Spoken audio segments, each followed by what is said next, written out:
아브라함의 후손, 아브라함에게는 두 아들이 있었습니다. 믿음의 아들이었던 이삭이 있고요. 그 다음에 조급해서 인간적으로 얻었던 아들이 이스마엘인데, 그 이스마엘의 후손 가운데 수아라고 하는 인물이 가나안 동편 쪽에 가서 이주해 살았어요. 그리고 자기 이름을 따서 그 동네 이름을, 지역 이름을 수아라 이래 정했어요. 그 수아에서 한 사람 찾아온 이가 욥의 친구였습니다. 오늘 1절에 보면 바로 그 수아 사람 빌닷이 욥에게 대답하는 내용이 소개되어 있습니다. 그런데 욥기서의 다른 성경보다 아주 짧아요. 6절까지만 나와 있습니다. 이 짧은 구절 속에서 우리 인생 성공의 비결을 찾아보려고 합니다.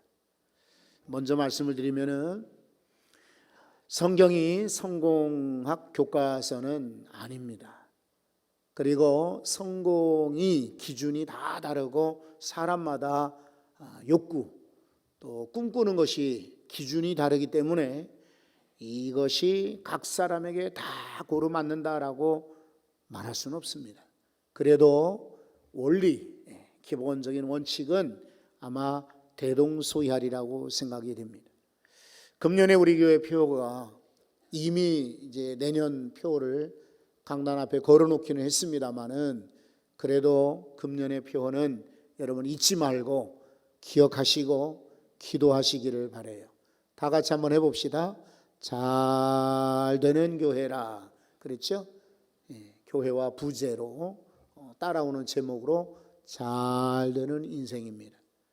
이거는 목표가 아니에요. 그러니까 꼭 잘 되지 않았다 해서 낙심할 것이 없어요. 이건 우리의 소원이고 하나님께 대한 우리의 기도 제목이고 우리 교회가 이렇게 되었으면 좋겠다는 갈망이기 때문에 언제든지 우리가 이런 소원 갖는 것은 하나님은 우리에게 내 마음의 소원을 품으라 그랬고 그리고 그 소원을 따라 이루어 주신다라고 약속하셨어요.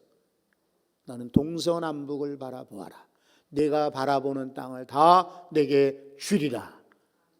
아브라함에게 약속하신 하나님은 동서남북에 우리가 꿈과 소원을 가질 때 하나님께서 허락해 주실 줄로 믿습니다. 잘 되는 교회 그리고 잘 되는 인생 그리고 오늘 이제 한 번 더 오늘 본문 말씀을 통해서 이것을 강조해 드리려고 해요. 그러면 성공하는 잘 되는 인생은 비결이 있는데 어떤 비결이냐? 우선 2절을 보십시오. 하나님은 주권과 위엄을 가지셨고 무엇을 가지셨다고 그랬어요? 첫째는 주권입니다. 두 번째는 위엄을 가지셨고 그리고 높은 곳에서 화평을 베푸시느니라. 하나님의 속성 그리고 하나님의 특성 하나님이 어떤 분인가 하는 것을 빌닷 이 욥의 친구가 전하여 주고 있습니다.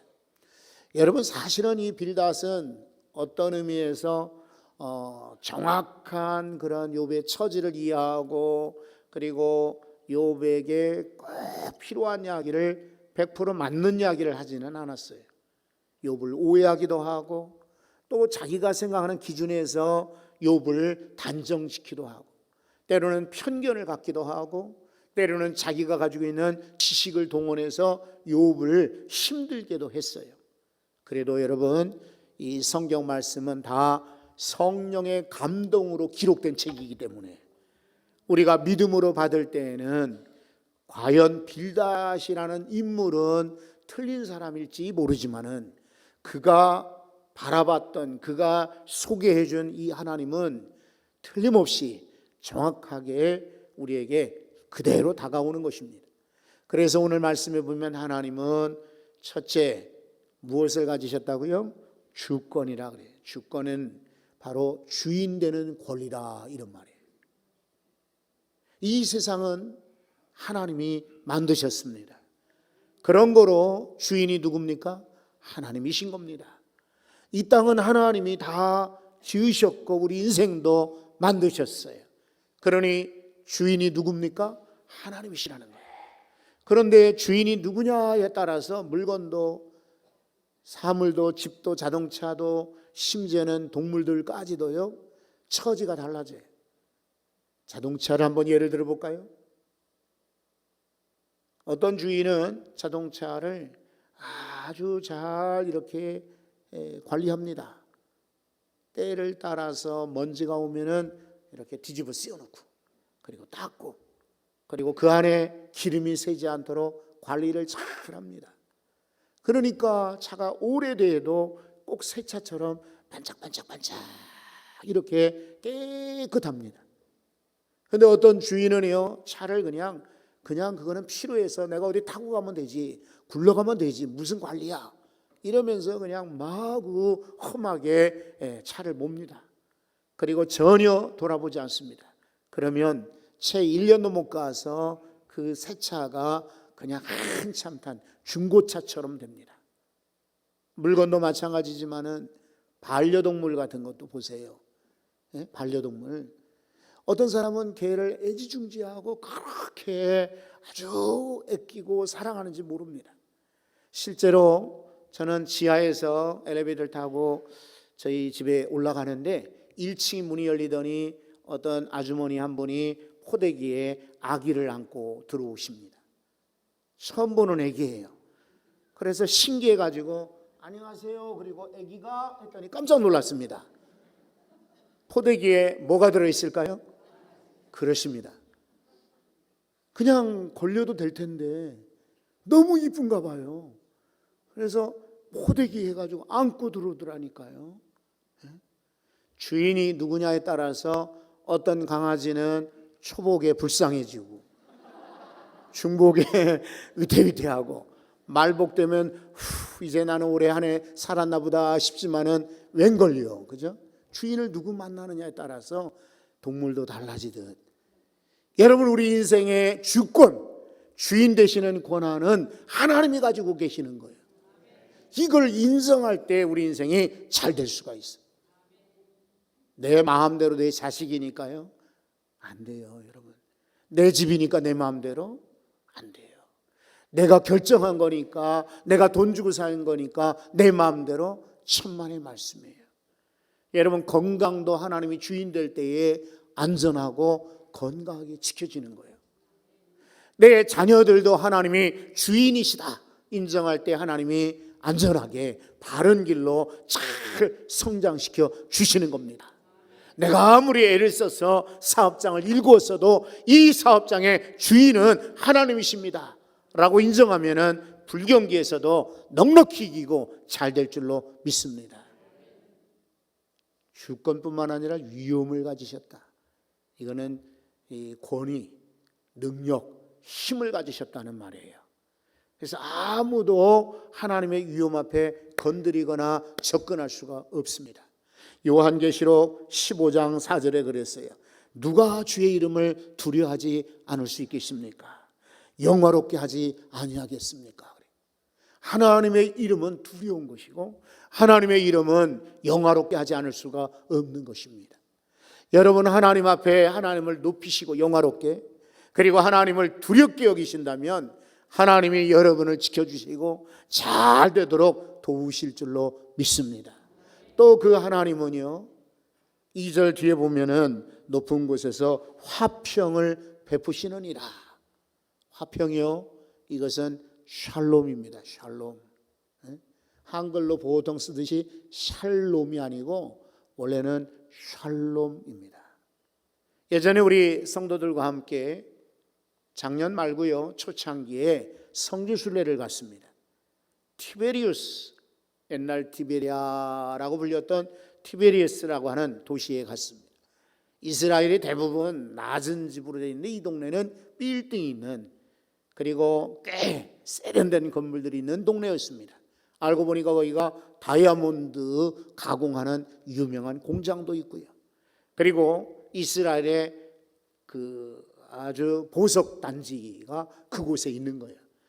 그리고 그곳은 바닷가, 이 갈릴리 호수변에 있는데 집들이 다 우리 강남에 있는, 제가 시내 이렇게 보면서 꼭 가로수길 있죠. 강남 청담동 같은 그런 분위기를 느꼈어요. 그런데 외국에 가면은 그 당시에 제가 음반 가게 가서 CD를 하나 사서 아이에게 주었습니다. 이것은 이스라엘의 음악이다. 인도네시아 가서는 인도네시아, 싱가포르에 가서는 싱가포르, 이런 식으로 외국에 가거든 꼭 음반 하나씩을 주었어요. 그래서 그때도 성도들께서 다 보석 가게, 옷 가게 이렇게 자유시간에 시장 갔을 때 저 혼자 음반 가게를 찾아갔어요. 가서 이 이스라엘에서 가장 유명한 가수가 누굽니까? 그랬더니 주인이 저쪽에 가르칩니다. 그래서 그곳에 가서 음반을 고르는데 등 뒤에서 젊은 두 남녀가 들어옵니다. 저는 거꾸로 지금 음반을 찾고 있는데 사람이 들어오는 것을 어떻게 알았을까요? 가게 문에 종이 달려 있습니다. 우리나라도 가끔 그런 가게 있죠? 이렇게 출입문 열면은 띵동 띵동 종이 울리듯이 종이 들리는 거예요, 종소리가. 그래 보니까 젊은 남녀가 들어오는데 이 사람들이 들어오면서 주인에게 뭐라고 인사하느냐면 샬롬. 아주 반가웠습니다. 그렇지. 우리가 성경에서만 듣던 그 인사를 저 유대인이 이 유대인 주인에게 하는 것입니다. 이스라엘은 하도 전쟁이 많았어요. 그러니까 샬롬, 평화가 그리웠던 거예요.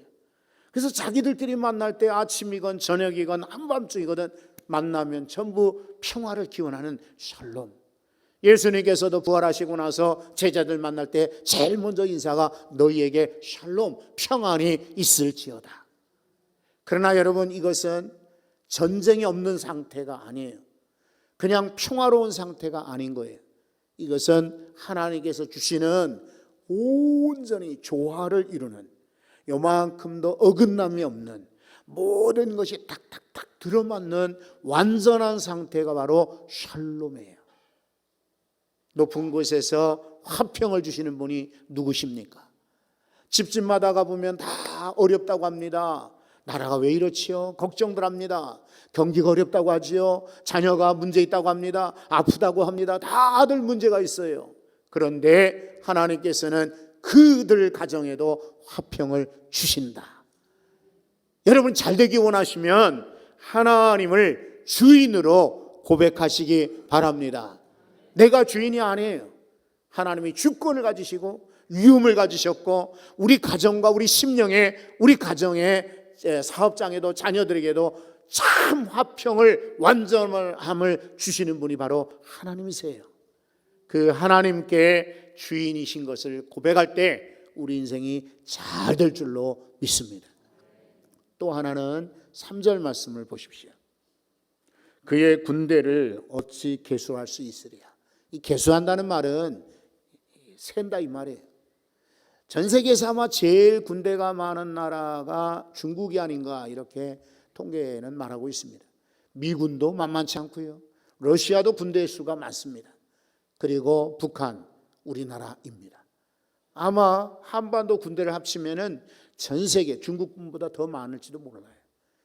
그런데 이 땅의 군대들은 전부 숫자를 셉니다. 그렇지 않겠어요? 어느 나라가 자기 나라 군대가 몇 명인지 모르는 사람이 어디 있겠어요? 적어도 국방장관쯤 되면은 안보 실장 정도 되면은 우리나라 군대가 몇 명인지는 다 셀 거라고요. 부대장이면 자기 부대의 인원이 몇 명인지 다 셀 거란 말이죠. 이 세상의 군대는 아무리 많아도 계수가 가능한데 오늘 3절 말씀처럼 하나님의 군대는요, 계수할 수가 없다. 이 하나님의 군대는 하나님의 부리는 천사들이며 또 하나님이 움직이시는 그런 세력을 말해요. 눈에 보이지 아니하는 하나님의 천사와 하나님의 능력의 권세들이 얼마나 크고 많은지 인간이 셀 수가 없더라. 그의 군대를 어찌 계수할 수 있으랴, 이런 말이에요. 또 그가 비추는 광명을 받지 않은 자가 누구냐. 여러분, 불의한 자랄지라도 하나님은 햇볕과 그리고 비를 주십니다. 광명, 빛을 비추지 않을 자가 누구냐. 다 하나님의 혜택 받고 사는 것입니다. 예수 믿는 사람만 청정한 공기를 주고 믿지 않는 사람은 그냥 막 미세먼지 많은 그런 삶을 사는 게 아니라 똑같이 우리는 좋은 환경, 단풍도 다 똑같이, 그렇죠? 눈이 내려도 다 똑같이. 그러니 하나님의 은혜는 누구에게나 공평한 것인데, 무엇보다 하나님이 이런 군대가 있다고 하는 것은요, 성도를 지켜주신다, 보호하신다, 이런 말이에요. 정말 하나님의 능력은 크고 우리가 상상 못할 정도로 위대하신데, 그 위대하신 하나님이 우리를 지켜주십니다. 부모라 할지라도요, 우리 자식들 염려되어 24시간 감시할 수 있나요? 그럴 수 없어요. 나도 자고 저도 자다 보면 밤새 어떤 일이 날지 몰라요. 아무리 효도하는 자식이랄지라도 부모를 저 끝까지 이렇게 지켜줄 수 있나요? 그럴 수 없어요. 우리는 인간의 한계를 느끼고 하나님께 우리 가족도, 여러분 장래도, 여러분 건강도 다 맡기실 수 있기를 바랍니다. 열왕기하 6장에 이런 이야기가 소개되어 있어요. 엘리사가 살던 그 당시예요. 저 북쪽의 아람 군대가 자꾸만 침략을 하는 거예요. 근데 그때마다 엘리사가 기도하면은 하나님이 말씀해 주시는 거예요. 그래서 왕에게 종을 보냅니다. 왕이시여, 저 아람 군대가 어디로 침공할 터이니, 공격할 터이니 거기다가 방비, 대비를 하십시오. 그러니까 왕은 하나님의 사람 엘리사 이야기를 듣고요, 저 엘리사가 이야기하는데 군대를 미리 보내는 거예요. 그것도 모르고 아람 군대가 다 공격해야지라고 왔는데 보면 다들 지키고 있어요. 성공할 수가 없어요. 이게 한두 번이 아니고 여러 차례 되니까 왕이 화가 났어요. 그래서 신하들을 불러다가 참모 회의를 했습니다. 너희들 중에 누군가가 저 이스라엘 왕과 내통하는 자가 있다, 간첩이 있다. 그렇지 않으면 우리가 어디로 갈지, 어디로 공격할지를 누가 알려준다는 말이냐. 화가 났어요. 그때 신하 중에 한 사람이 왕에게 고했어요. 왕이시여, 우리 가운데 내통하는 자가 있는 게 아닙니다. 저 이스라엘은 엘리사라고 하는 자가 있는데 그 사람이 하나님의 사람이에요. 그 사람이 가르쳐주기 때문에 그렇습니다. 그래서 그 사람을 잡지 않으면 우리가 절대로 이스라엘을 침략할 수가 없습니다. 알려주는 거예요. 그러니까 왕이 그 얘기를 듣고 엘리사부터 잡아야 되겠다. 군대를 몰래 밤에 보내요. 빈라덴 잡듯이, IS 그 우두머리 잡듯이 특공대를 보내서 그 마을을 막 포위를 했어요. 그것도 모르고 엘리사는 잠들어 있었는데 아침 일찍이 이 종이, 엘리사의 종이 밖에 나갔다 깜짝 놀랍니다. 아니, 우리 마을에 외국 군대, 아람 군대가 삥 둘러 포위하고 있어요. 깜짝 놀라서 들어와 가지고는 막 선생님 큰일 났습니다. 어떻게 하면 좋습니까? 저들이 지금 와서 이 마을을 둘러싸고 있으니 이제는 우리는 죽게 되었습니다. 이럴 때 엘리사는 조금도 놀라지 않고 걱정하지 마라, 두려워하지 마라. 우리와 함께한 자가 그들과 함께한 자보다 훨씬 더 많다. 열왕기하 6장 6절이거든요. 한번 읽어봐요. 다 같이 읽어봅시다. 대답하되 두려워하지 말라. 우리와 함께한 자가 그들과 함께한 자보다 많으니라 하고. 아멘. 아까 우리 성경 퀴즈 대회 할 때 말이죠, 아침에 송성아 집사가 문자를 줬어요. 목사님 놀라지 마시고요, 우리 어머니 모시고 119 타고 고대병원에 모시고 가서 사진을 찍어 보렵니다. 사진을 찍고 기다렸다가 중환자실, 중환자실 말고 이렇게 집중 치료하는 중환자실에 지금 모셔놨어요. 사진을 찍어 보니까 머릿속에 혹이 있더라는 거예요. 그러니까 그 혹이 커지면서 이 뇌를, 이 측면 뇌를 측두엽이라고 하죠, 누른 거죠. 그러니까 이분이 그 며칠 새에 이상 행동을 보인 거예요. 집을 잘 못 찾아가고 신발을 바꿔 신고, 그리고 별로 웃기지 않는 이야기에 크게 웃고, 성도들이 깜짝 놀랐고 다들 걱정들을 많이 하셨지요. 그런데 머리에 이런 혹이 있더라는 거예요. 발견했으니 다행이죠, 그죠? 이제 연세가 높으셔서 어찌 될지 모르겠습니다만 그러나 수술 후에 잘 되리라고 기대하고 기도하고 있습니다. 여러분, 그 집뿐만 아니라 어느 집이든지 우리 어머니가 아프다, 우리 아내가 아프다고 할 때 걱정하지 않을 사람이 어디 있겠어요? 다들 걱정하죠. 성도들에게 119 타고 병원에 지금 가셨답니다 그랬더니 연합예배 때도 앉아 계신 분들이 다들 그냥 아이고 어쩌나 걱정들을 많이 하셨어요. 저는 가끔 그 목사로서 감사하는 부분이 그런 거예요. 누가 아프다, 누가 힘들다, 누가 어렵다 그러면 다들 내일처럼 안타까워하는 모습이 참 교회의 좋은 모습이기도 하죠. 여러분, 우리 식구가 아프고 힘들고 병원에 갔다 할지라도 우리가 할 일이 뭐 있겠습니까? 여러분이 그 혹을 제거할 수 있나요? 의사라 할지라도요, 우리 사랑하는 아이, 우리 부인, 내 남편 못 고치는 거예요. 내가 걸린 암도 내가 의사라도 쉽지가 않아요. 근데 아무리 안타까워도 내가 할 수 없어요. 그러니 우리는 기도할 수밖에 해요. 그런데 성경은 뭐라고 말합니까? 두려워하지 마라. 우리와 함께한 자가 그들과 함께한 자보다 더 많으니라. 할렐루야. 그러므로 잘되기 원하시는 성도들은 하나님께 의지하고 하나님의 보호를 경험하시기 바랍니다. 가끔 동네에서 보면은요, 철없는 엄마들이 계셔요. 우리 성도들 가운데도 그런 분이 없기를 바라서 말씀을 드려볼게요. 이제 아이들이 이렇게 조그만 아이들이 걷잖아요. 그러면 이 아이들이 그냥 꼭 손잡고 가는 아이들도 있어요. 그런데 간혹 가다가 특히 그 남자아이들 같이 활발한 아이들은 손을 잘 잡으려고 안 합니다. 지가 그냥 막 뛰려고 그냥 막 손을 뿌리쳐요. 여기 교회 오는 비탈길이에요. 어린이집 앞에서 어떤 엄마가 아기를 손을 잡고 오는데 애가 그냥 이제 막 걸을 정도예요. 크지도 않아요. 근데 손을 놓고 그냥 막 뛰더라니까요. 보는 제가 조마조마할 정도로. 여러분, 혹시나 찾길 가까운 데 갈 때에 아기를 손을 잡을까요? 놔줄까요? 어떤 엄마가 찾길에 차들이 막 쌩쌩 달리는데 손을 놓는 엄마가 어디 있어요? 그죠? 성도들이 힘들고 어려울 때 하나님은요, 놓지 않습니다. 붙잡아 주세요. 그 인생이 잘 될 줄로 믿습니다. 그의 군대는 계수할 자가 없다. 숫자 셀 수가 없어요. 그 능력이 크시기 때문이죠. 여러분, 한번 4절, 5절, 6절도 보려고 합니다. 한꺼번에 4절, 5절, 6절을 한번 같이 읽어봐요. 다 같이. 그런즉 하나님 앞에서 사람이 어찌 의롭다 하며 여자에게서 난 자가 어찌 깨끗하다 하랴. 보라, 그의 눈에는 달이라도 빛을 발하지 못하고 별도 빛나지 못하거늘 하물며 구더기 같은 사람, 벌레 같은 인생이랴. 아멘. 그러나 4절에 말씀하시기를 하나님 앞에서 사람이 어찌 의롭다 하랴.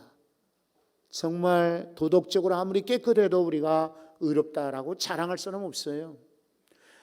여러분, 우리 인생은 언제나 연약하고 부족한 것입니다. 오늘 잘 되는 것 같아 보여도 내일은 실망하고, 오늘은 기세등등해도 내일은 낙심하는 것이 인생의 모습입니다. 의인은 없나니 하나도 없다. 다 치우쳐 악을 행하는도다. 바울사도가 로마서 3장 10절에서 11절에 그렇게 탄식하지 않습니까? 하나도 없다. 어찌 여인에게서 난 자가 깨끗하다 할 수 있으랴. 여인에게 났다는 말은요, 다 여인들에게 났죠. 그러나 그것은 원죄를 가지고 태어났다, 이런 신학적 표현이에요. 그러니까 우리 인생은 태어날 때부터 죄를 가지고 온 거예요. 그래서 예수는 필요한 거예요. 모든 인생이. 만약에 죄를 갖고 태어나지 않았더라면, 도덕적으로 다 깨끗하다면 주님 필요 없어요. 십자가 필요 없습니다. 그러나 우리는 원래부터 죄를 가지고 왔기 때문에 그 죄를 씻음받기 위해서라도 예수 그리스도가 필요한 겁니다. 우리 인생은요, 오늘 말씀과 같이 여러분, 달이라도 빛을 발하지 못한다.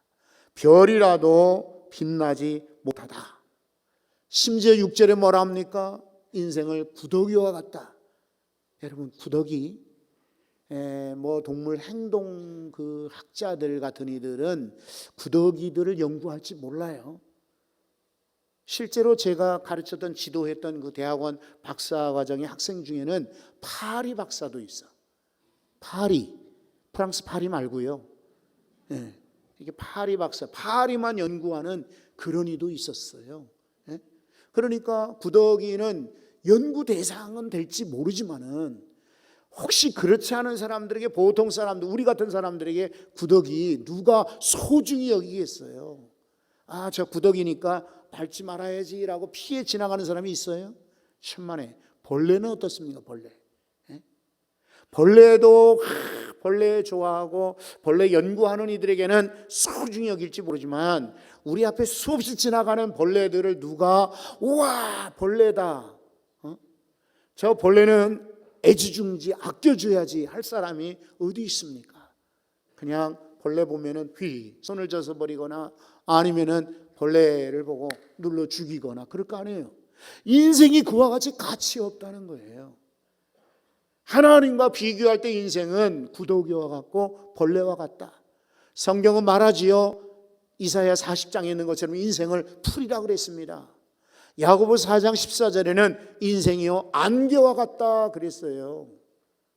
시편에서 107편에 보면은 인생은 그저 호흡과도 같다.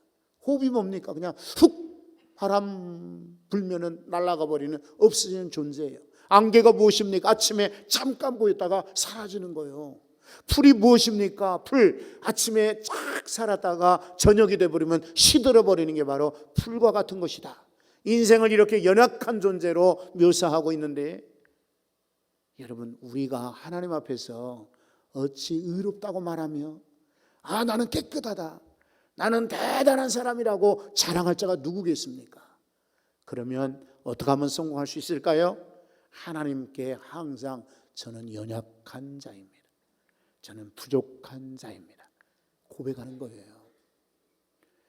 교회 안에서 교회 밖에서 또 살아오면서 많은 사람들 봅니다. 여러분들도 기억하십시오. 본인이 능력 있다, 나 재능 많다, 나는 뛰어나다, 나는 실력 있다, 잘 되는 사람 못 봤어요.